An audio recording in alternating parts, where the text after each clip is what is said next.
Chris, lots to digest after that one. Your take on the performance today? Better than Sunday. I didn't enjoy Sunday at all. It wasn't a Sheffield United performance. It wasn't a performance that represents what I think this football club is all about, and the players knew that. I didn't say too much after the game, but I did to the players. Wanted a reaction. I think I got a reaction today. We got high up the pitch. We made contact with good players. We asked the question. Unfortunately, I think a couple of big moments. Xander going off as we've had to change plan as well, which is disappointing.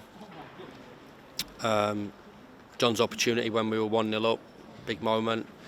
A little bit disappointed that he didn't work the goalkeeper a little bit more, and the manner of the 2 goals first half that we conceded obviously put us on the back foot. But I'm all right about tonight's performance. We've got to accept that we're playing world-class footballers, as I've said before. And I think Sheffield United fans will know where I'm coming from. This football club, since 1970, has had 11, 12, 13 seasons in the top flight. Since 95, has had 1 with Neil Warnock, 1 last year, and this year 3 in 25 years. 25 years, yeah. Man United are Man United, whether they're going well at the moment or not going well. The team sheet, the players that they've got, we're trying to bridge that gap as best as we possibly can. And I think we tried to tonight. We had a go at it. It was a spirited performance. I am disappointed about the manner of the goals, of course I am. But I'm not in the way we were and represented football club, and I know there's going to be a lot of discussion about the position that we're in and the points we're in, and I think we've all got our own story regarding that, but that's what I wanted to see tonight, and I think that's what I got off the players, and they're having a go. Whether having a go is going to be good enough to pick points up in this ruthless, relentless, cutthroat division, then we'll only know in the upcoming games. But I can take heart from what I've seen tonight, and we can't talk about it. We've got to go and take that into the game on Sunday afternoon. And it might have been 3-3, but for a good save from Dean Henderson from Lys Mousset. Yeah, I think it's a save that he expected to make, Dean. I think he'd have been disappointed, but you're looking for a yard to the side, and then that makes it an even more difficult save. And just looking at it back, it drops a yard the other side of Ender Stevens, who's trying to follow it in for a tap-in, and it would have been a tap-in. I'm not stood here, Andy, and said that we were the better team against Manchester United, but it was. I think that you saw at the end, and which I made my point to their manager, we're going to make contact with you, and we didn't make contact with Southampton on Sunday, but we did against Leicester, and we have against West Ham, and we have all those other games. We've made contact, we've asked a question, we've given ourselves an opportunity of getting a result. And tonight we gave ourselves an opportunity of getting a result by our attitude towards the game. And it has to be that way. We're not a passive side, we're not a passive football club, and I'm not a passive manager. And the players know that. And I think you've seen that in the performance tonight. Started the game well, finished the game well, and the 2 lads up front with McGoldrick dropping a little bit deeper.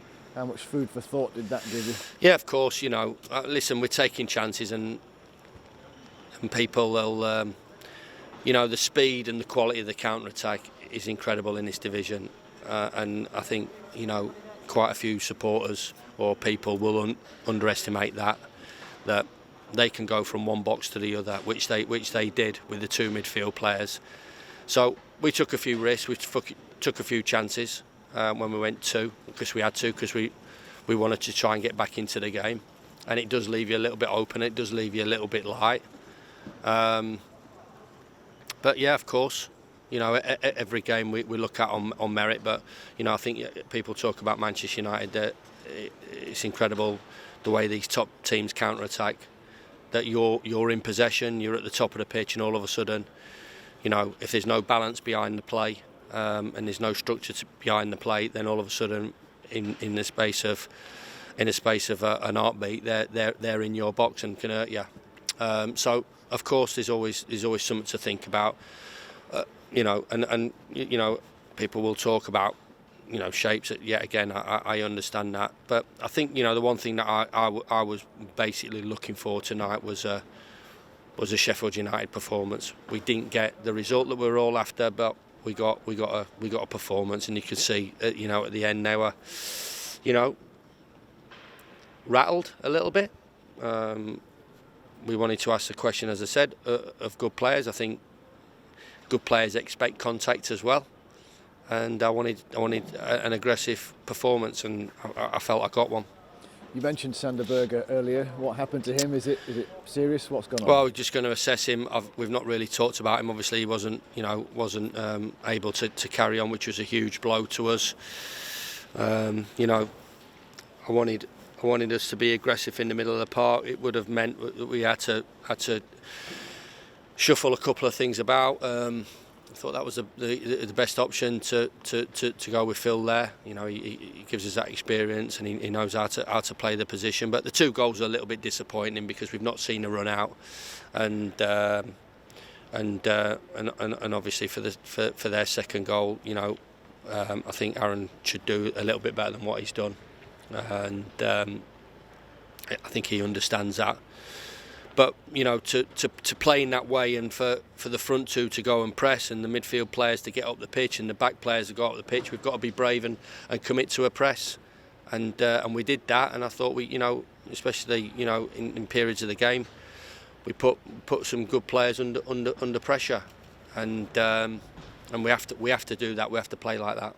Just finally, because I appreciate we're going to see you again in a few hours' time in the morning, but how close was McBurney to maybe being involved today in some role or other? No, I wasn't close. All right. Is it a more serious thing than that? Well, you know, he hasn't trained this week. You know, obviously I'm not going to come out and say, you know, he's not training, he's out of the game. You know, but we'll look at him in the next 24, 48 hours.